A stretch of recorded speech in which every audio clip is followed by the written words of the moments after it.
이제 지난 시간에 이어 다른 얘기를 조금 할 건데요. 우리 지난 시간에 했던 얘기는 보어의 수소원자 모형에 대한 이야기를 했고요. 이 수소원자 모형으로부터 이제 보어가 했던 가정으로부터 얻어낸 결론들을 바탕으로 우리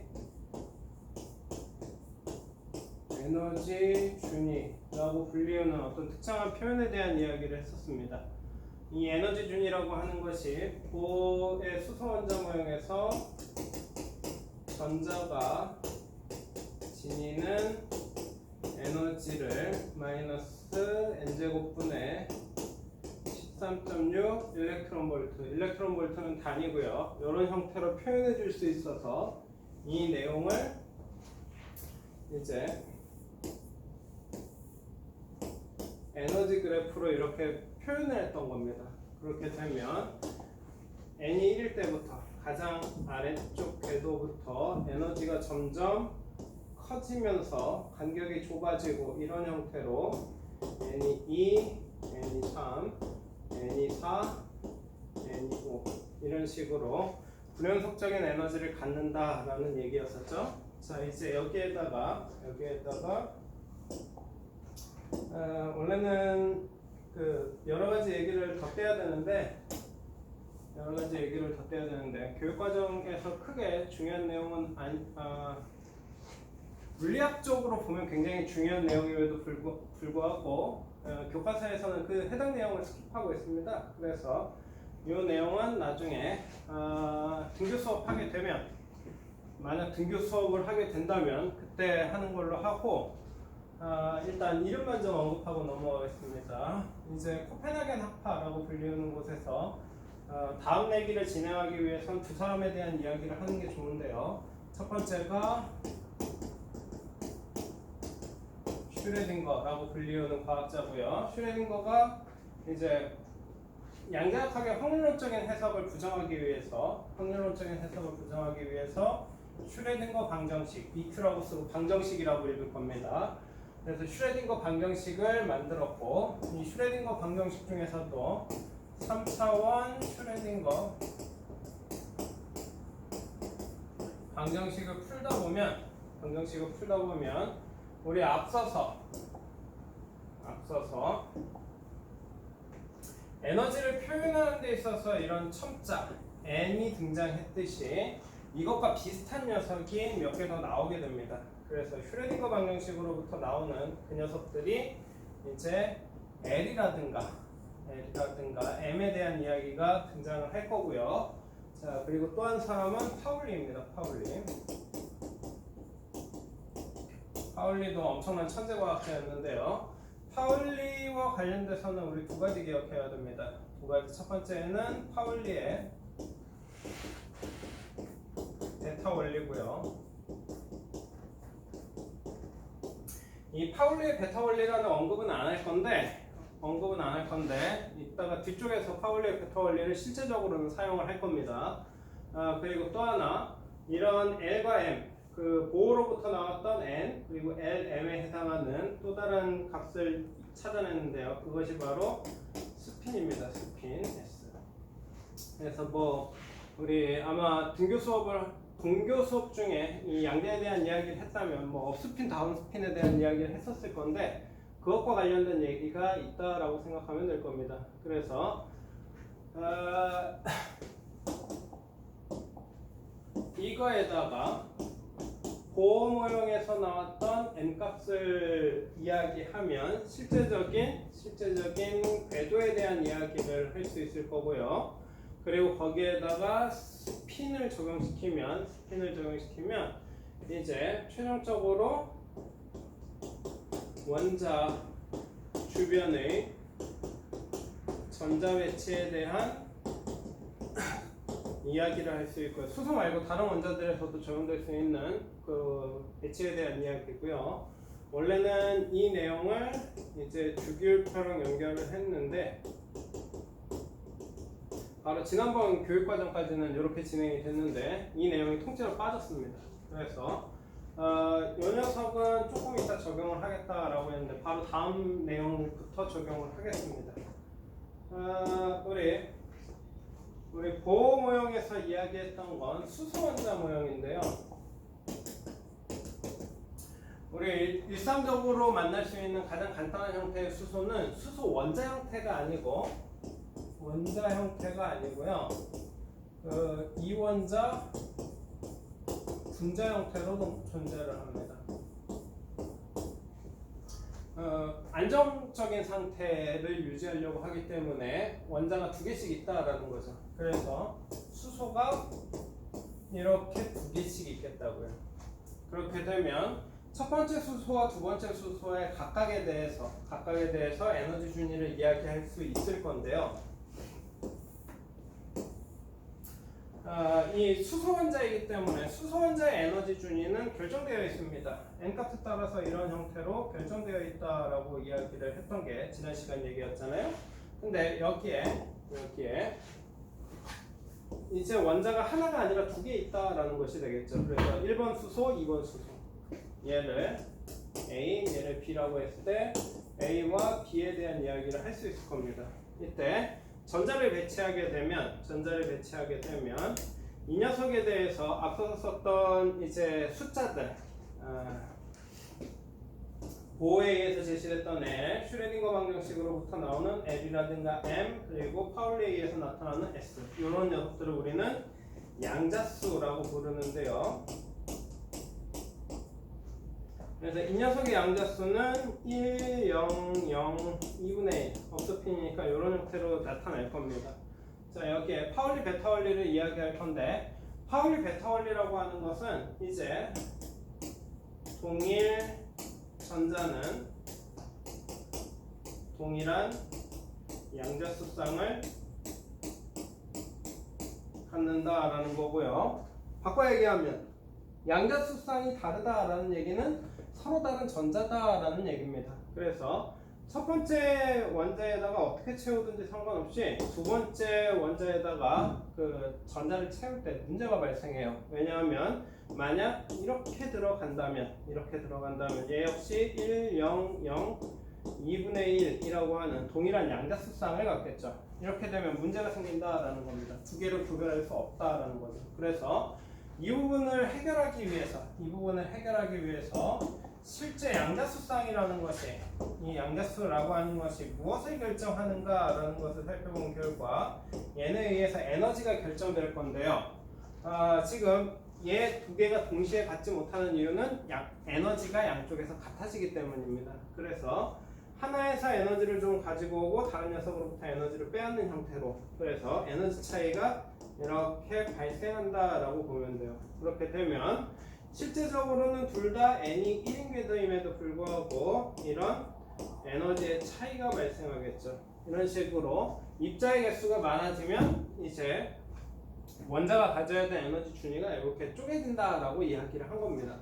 그리고 이 내용을 고스란히 고체에다가 적용을 시킬 거예요. 고체에다가. 자, 그렇게 되면 역시 마찬가지로 고체가 에너지 준위를 가질 건데요. 이 앞서 살펴본 바와 같이 에너지 준위에서 나타나는 에너지 값이 미세하게 갈라지는 형태로 나타나겠죠. 그렇게 되면 아무리 얇은 선이라고 할지라도 이것이 계속 미세하게 갈라져서 이렇게 위쪽으로 쌓이다 보면은, 노가다는 그만할게요. 자, 이렇게 쌓이다 보면은 원래는 매우 얇은 선이지만 이것이 이런 굵은 하나의 띠처럼 보인다라는 것입니다. 그래서 이렇게 원래는 선이지만 이렇게 여러 개의 작은 줄들이 나뉘어져서 하나의 띠처럼 보이는 것을 우리는 에너지 띠라고 부릅니다. 에너지 띠. 그리고 이 에너지 띠의 특징인데요. 에너지 띠의 특징은 그 n값이 커질수록, 즉 위로 올라갈수록 에너지 띠의 두께가 점점 두꺼워진다라는 것입니다. 이런 식으로. 다음번에는 이런 식으로. 왜 두꺼워지는지를 설명하려면 사실 이 얘기를 해야 돼요. 얘를 해야 돼요. 근데 우리는 쟤를 패스하고 넘어왔기 때문에 얘가 왜 두꺼워지는지까지는 언급하지 못할 겁니다. 언급하지 못하고 단 위쪽으로 올라갈수록 에너지티가 점점 두꺼워진다라는 사실 정도만 기억하자라는 거죠. 그리고 이런 부분이 있습니다. 이런 부분은 원래 전자가 존재할 수 없는 영역이고요. 이렇게 전자가 존재할 수 없는 영역을 띠틈이라고 부릅니다. 그래서 이 에너지띠와 띠틈 그리고 이 안에 전자가 어떻게 배치되어 있는가를 이야기하는 이론, 이 이론을 우리는 에너지띠 이론이라고 부르고 있습니다. 에너지띠 이론. 그래서 여기에 이제 전자가 배치될 건데요. 전자 배치와 관련된 규칙은 간단합니다. 에너지가 낮은 쪽부터 아래쪽부터 차례대로 전자가 배치된다라고 보면 돼요. 자, 근데 한 가지 눈여겨볼 거는 에너지띠는 위로 갈수록 이 띠의 폭이 점점 넓어진다라는 거고, 띠틈의 간격인 이 부분은 위로 갈수록 점점 작아진다라는 것이겠죠. 그래서 얘는 위로 올라가다 보면 어느 순간 겹치게 됩니다. 겹치게 돼서 n값을 무시하고 아래쪽이 n값이 더 작은 값임에도 불구하고 그 에너지 겹치는 부분에 의해서 n값이 더 큰 쪽부터 전자가 배치될 수 있는 현상, 이런 현상도 설명할 수 있는 이론인데요. 우리는 뭐 그런 이론에 대해서 이야기하겠다라는 게 아니라 저 에너지띠를 이용해서 이제 그 전기 전도성, 그 전류를 잘 흘릴 것이냐, 전류를 잘 흐르지 못할 것이냐, 혹은 전류를 애매하게 흘릴 것이냐, 이런 특성들에 대해서 이야기를 해보겠다라는 겁니다. 자, 그러면 그 에너지띠를 다시 좀 표현을 하면은 이렇게 전자가 가질 수 있는 영역이 있습니다. 전자가 가질 수 있는 영역, 이 전자가 가질 수 있는 영역을 뭐 에너지띠라고 부르기도 하고요, 허용된 띠라고 부르기도 합니다. 자, 이 녀석은 위로 올라갈수록 점점 두꺼워진다라는 설명을 했을 거예요. 그리고 이 에너지띠 사이에는 전자가 가질 수 없는 에너지 영역인 띠틈이라고 하는 부분이 존재한다라고 했습니다. 자, 그래서 이 에너지띠 영역에 이제 전자가 배치가 될 거예요.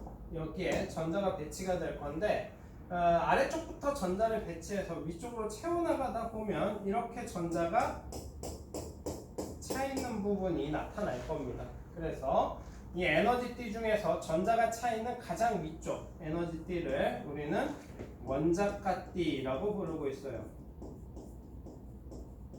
그래서 원자가띠에는 그 원자가 전자라고 하는 화학적 성질을 결정하는 전자들이 여기에 배치되어 있다라고 보면 됩니다. 자, 그렇게 되면 지금 에너지띠 중에 그 전자가 차 있는 부분도 있지만 이런 식으로 전자가 차 있지 않는 부분도 나타나게 되겠죠. 그래서 이렇게 전자가 차 있지 않는 이 영역을 우리는 전도띠라고 부릅니다. 자, 그래서 첫 번째 상황은 원자가띠와 에너지띠의 일부가 전자가 차 있기 때문에 원자가띠와 전도띠가 붙어 있어요. 이렇게 원자가띠와 전도띠가 붙어 있는 형태를 우리는 도체라고 부릅니다. 도체. 자, 설명을 쭉 하고 그리고 나중에 특성에 대한 이야기를 다시 할게요. 자, 두 번째, 원자가띠의 전자가 좀 더 차면 여기까지 완전하게 원자가띠를 이룰 겁니다. 여기까지 완벽하게 원자가띠를 이루고, 그리고 원자가띠와 일정 간격 떨어져서 일정 띠틈이 벌어져서 이렇게 전도띠가 존재하는 것이 있을 겁니다. 그래서 에너지띠 하나를 전자가 완전히 가득 채우고 두 번째 위쪽에 있는 녀석은 채우지 않아서 이렇게 띠틈으로 벌어져 있는 형태를 얘기할 수 있겠죠. 여기 띠틈. 그래서 원자가띠와 전도띠가 띠틈으로 벌어져 있는 이 형태를 우리는 절연체라는 표현을 더 좋아해요. 근데 난 옛날 사람이라 구도체라고 많이 불러요. 그렇죠? 그래서 이렇게 나눠져 있는 녀석을 부도체라고 부르고요. 그리고 마지막인데요. 이 원자가 띠가 역시 마찬가지로 에너지 띠 하나를 가득 채우고 있고요. 그 위에 띠틈이 존재하고 그 위쪽으로 전도띠가 이렇게 존재할 건데요. 전도띠 그리고 원자가띠가 이렇게 존재할 건데 차이가 있다면 전원체에 비해서 이 띠틈의 간격이 매우 작은 녀석들이 존재합니다. 그래서 이 띠틈의 간격이 적절히 작아서 부도체적인 성질을 가지고 있음에도 불구하고 전류를 흘려줄 수 있는 이런 상태를 우리는 반도체라고 부르고 있습니다. 그러면 도대체 왜 전자가 이동할 수 있고 이동이 불가능하냐라고 생각이 들 건데요. 그 이유는 이겁니다. 원자가띠에는 전자들이 다 차 있는 상태를 의미해요. 그래서 이 원자가띠에서는 전자의 이동이 제한적입니다. 여기는 제한적이고요. 얘인데요, 이 전도띠라고 하는 것은 전자가 지닐 수 있는 영역대지만 실제적으로 안정 상태에서는 전자가 없는 녀석이고 없는 부분이고, 그래서 만약 전자가 이렇게 전도띠로 올라오게 된다라고 하면 여기에 있는 다양한 에너지 값을 가질 수가 있겠죠. 그래서 이 전자가 이 전도띠에서 자유롭게 움직일 수 있다라고 보면 됩니다. 그래서 이 전도띠에 있는 전자를 우리는 자유전자라고 부르죠. 자, 그러면 이 자유전자가 발생하려면 원자가띠에 있던 전자가 에너지를 흡수해서 전도띠까지 올라와야 돼요. 근데 지금 이 두 개는 붙어 있기 때문에 이 에너지 차이가 어마어마하게 작다라고 보면 되겠죠. 그래서 매우 작은 에너지를 공급해도 자유전자가 발생하고 이 자유전자에 의해서 전류가 매우 잘 흐르는 형태가 된다라는 겁니다. 자, 두 번째 전원체인데요. 전원체는 전류가 잘 흐르지 않는 물질을 이야기합니다. 원자가띠에 있는 전자들은 자유롭게 움직일 수 없다라고 얘기했어요. 그래서 이 원자가띠의 전자가 전도띠로 이렇게 올라가서 자유전자가 되면 이제 자유롭게 움직일 수 있는데, 문제는 자유전자가 되기 위해서는 이 녀석이 에너지를 흡수해야 되는데, 문제는 실온이 공급하는 열 에너지에 비해서 이게 흡수하는 에너지인데요. 띠틈의 간격이 크기 때문에 얘가 에너지가 부족해서 올라가지 못하는 겁니다. 그래서 자유전자가 발생하지 않고 전류를 차단하는 형태가 되겠죠. 자, 여기에서 한 가지 생각해 볼 수 있는 게요. 만약 에너지를 충분히 공급한다면입니다. 그러면 자유전자가 발생할 거고 부도체도 역시 전류가 흐를 수 있다라고 보면 됩니다. 자, 세 번째 반도체인데요. 반도체는 이 특성에 의해서 기인하는 겁니다. 원자가띠에 있는 전자가 전도띠로 이동하게 되면 자유전자가 될 건데요. 자유전자가 되기 위해서는 에너지를 흡수해야 되고 이 에너지를 공급해주는 녀석으로 실온이 존재할 거다라는 거예요. 그래서 띠틈이 갖게 되는 에너지 간격보다 얘가 매우 작은데 실온이 공급하는 에너지가 크기 때문에 반도체는 띠틈으로 원자가띠와 전도띠가 나뉘어져 있음에도 불구하고 자유전자가 존재한다라는 겁니다. 그래서 전류를 흘려줄 수 있다라고 보면 돼요. 자, 그러면 여기에서 비유적인 표현 하나 들어가겠습니다. 비유적인 표현. 자, 우리는 차로 예를 들게요. 차. 그래서 이렇게 얘는 전도띠가 되겠죠? 이렇게 전도띠는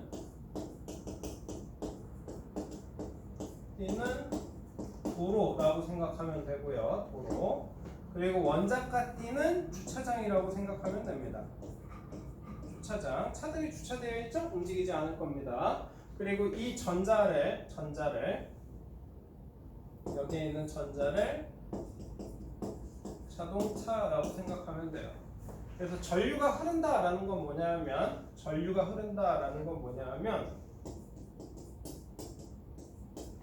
차량이 이동시키는 사람, 뭐 차량의 수라고 생각해도 상관없을 거고요. 뭐 차에 한 명씩 탈 거기 때문에 차량이 이동시키는 사람 혹은 차량의 이동이라고 생각하면 될 겁니다. 자, 그래서 도체는 주차장으로부터 도로로 자동차가 올라오기 굉장히 쉬워요. 굉장히 쉬운데 문제는 뭐냐면 차가 많아지면 당연히 도로가 막히겠죠. 그래서 차량이 많아진다, 전자들이 에너지를 많이 얻어서 자유전자가 되었다라는 얘기니까 도체의 경우에는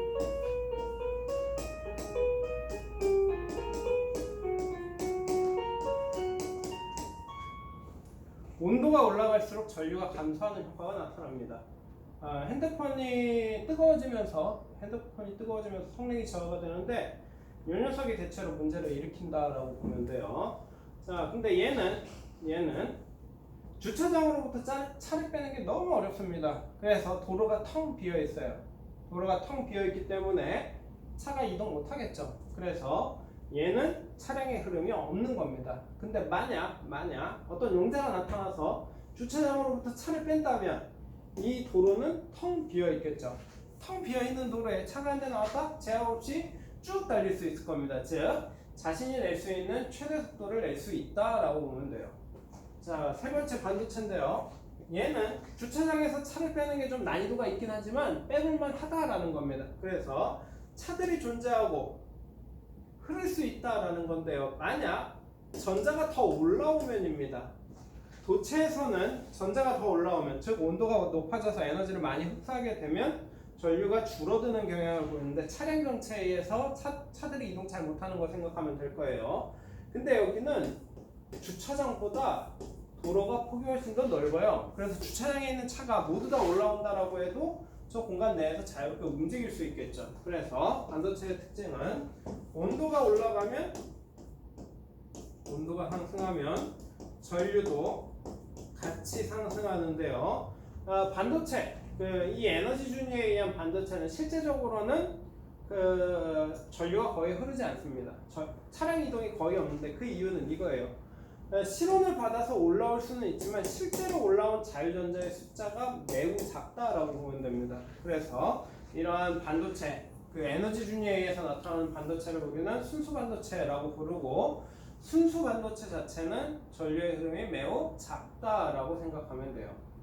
근데 이 반도체의 특징이 있는데요. 반도체에서 전류가 잘 못 흐르는 이유는 전하를 운반해줄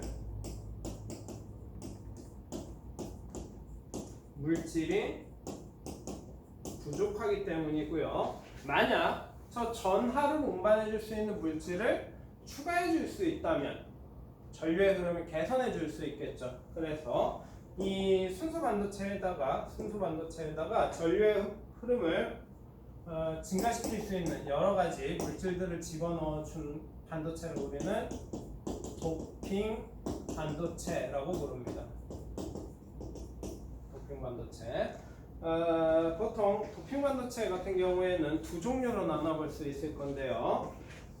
첫 번째는 P형 반도체, 그리고 P형 도핑을 통한 P형 반도체가 있고요. 두 번째는 N형 도핑을 통한 N형 반도체가 있습니다. P형 반도체, N형 반도체 이렇게 두 종류가 있는데, P형 반도체의 핵심은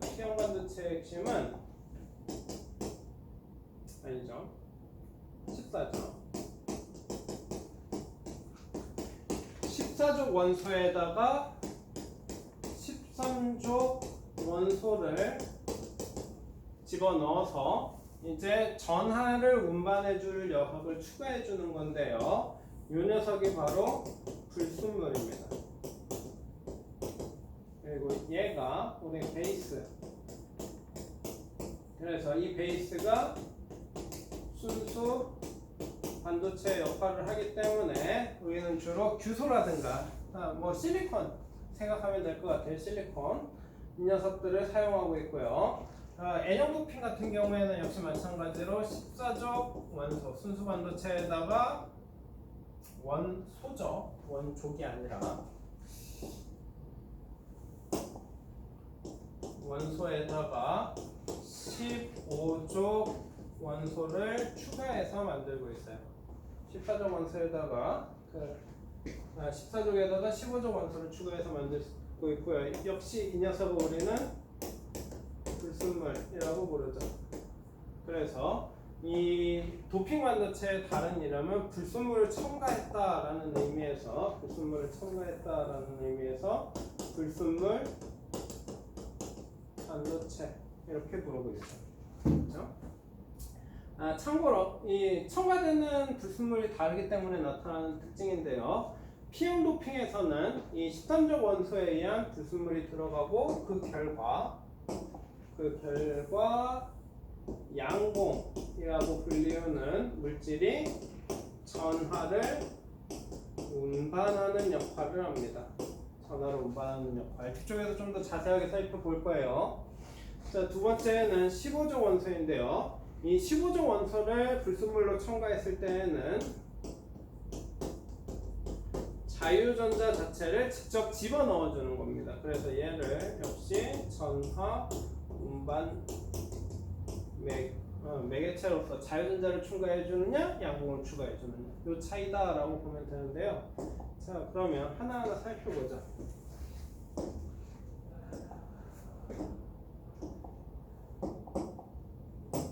첫 번째인데요. 양봉이라고 하는 녀석에 대해서 좀 알아보겠습니다. 자, 원래 순수한 반도체를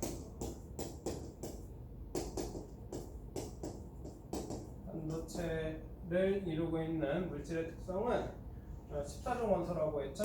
최외곽 전자가 4개인 물질입니다. 4개. 그래서 형태를 좀 그리면은요. 그냥 SI 가지고 이야기하겠습니다. SI가 가운데 있다면 주변으로 가장 바깥쪽에 전자를 이렇게 4개 가지고 있습니다. 4개. 그러면 이 각각의 전자들이 주변에 있는 다른 SI들과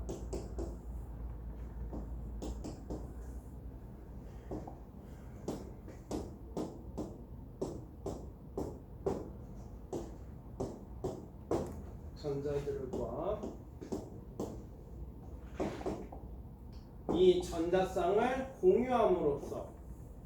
공유함으로써 화학적 결합을 이루고 있다라고 보면 됩니다. 화학적 결합을 이런 식으로 이루고 있을 건데요. 자, 이제 이 P형 반도체라는 건 뭐냐면 이 14족 원소들 사이에다가 이제 13족 원소를 하나 심는 겁니다. 13족 원소를 심으면 어떤 일이 발생하냐 하면 얘 주변에는 역시 SI 이렇게 존재할 거고 얘네들은 다 4개의 전자를 가지고 있을 거예요. 자, 근데 문제가 뭐냐면 13족 원소는 최외곽 전자를 딱 3개만 가지고 있어요. 그래서 역시 얘가 공유결합을 통해서 주변에 있는 물질들이랑 결합하고 싶은데 4개를 가져와야 주변에 4개랑 결합을 할 건데 얘는 최외곽 전자를 3개만 가져왔기 때문에 이미 여기에 하나의 빈자리가 있다라는 것이죠. 그래서 이 빈자리를 메꾸기 위해서는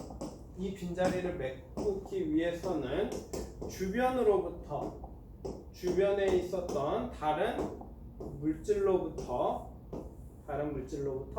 전자를 하나 뜯어와야 될 겁니다. 전자를 하나 뜯어와야 되고 그렇게 되면 예를 들어 이 전자를 뜯어다 채운다라고 생각해보죠. 그러면 여기에는 이제 전자가 이렇게 차겠죠. 그런데 문제가 되는 건 여기는 전자를 잃었기 때문에 여기는 전자가 사라질 거고요. 그러면 얘 입장에서도 역시 전자를 채워야 되는데 전자가 없으니까 다른 쪽에 있는 전자들, 뭐 이런 전자들을 이렇게 끌어와다가 채울 겁니다. 그러면 전자들이 이런 식으로 빈자리를 찾아서 끊임없이 이동할 수 있는 형태가 될 거고, 이러한 원리를 이용해서 전자를 이동시킬 수 있게 될 겁니다. 자, 그래서 이렇게 전자를 빼앗기고 나면 여기에 원래 전자가 있었는데 그 전자가 사라지겠죠. 전자가 있었던 자리였는데 전자가 사라지게 되고, 이렇게 전자가 사라진 이 자리를 우리는 지워버렸네요.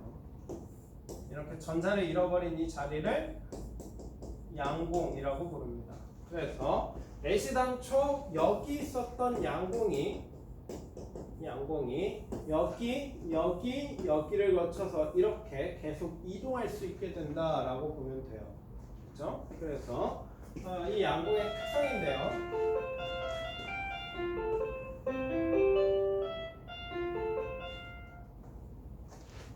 양공이 있는 나머지 주위에는 전부 다 이렇게 전자가 차 있습니다. 전자가 차 있고, 이 녀석을 전하로 따진다면 여기가 0일 건데요. 여기가 기준선 0일 건데 나머지 부분에는 전하가 다 차 있을 거예요. 근데 양공이 들어오게 되면 이렇게 0의 값을 갖겠죠. 양공이 있는 부분은 전자가 없으니까 이렇게 0의 값을 가질 거라고요. 됐죠? 자, 그렇게 되면 이 부위는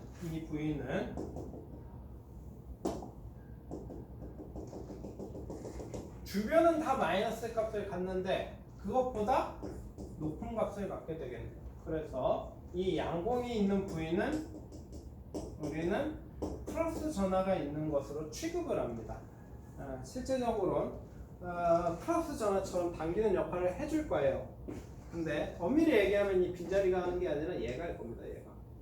근데 우리는 그냥 양공을 플러스로 이렇게 취급을 해서 플러스가 이렇게 이동해 간다라고 이야기를 많이 합니다.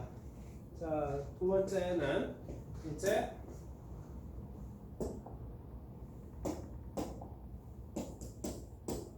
자유전자를 추가하는 방식인데요. 실리콘 얘기는 빼고 진행하겠습니다.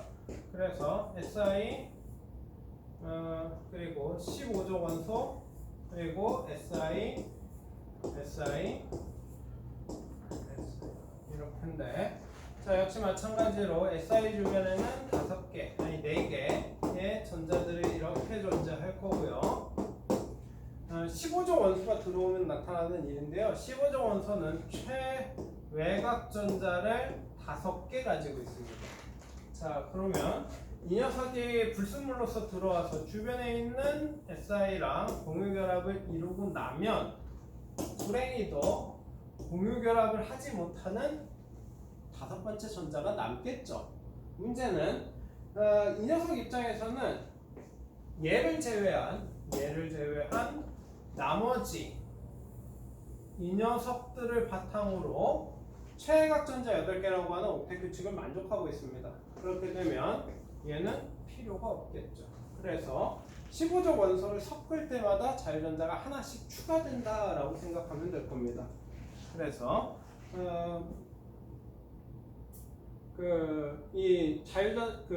불순물을 섞으면 섞을수록 자유전자가 많아지고, 자유전자가 많아지기 때문에 전류의 흐름이 개선된다라고 생각하시면 될 거예요. 자, 그럼 여기까지 도핑을 통한 반도체이고요. 오늘은 좀 짧게 진행을 했는데, 다음 시간에는 이제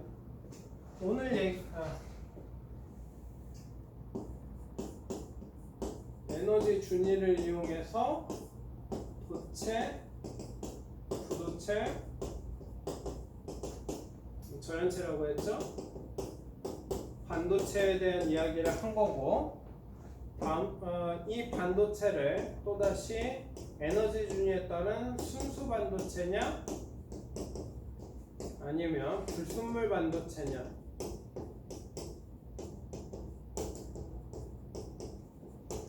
그래서 불순물 반도체는 2가지 이야기했습니다. P형, N형. 이렇게 이야기를 한 거고요. 다음 시간에는 이 불순물 반도체를 이용한 반도체 소자가 있습니다. 2가지인데, 첫 번째는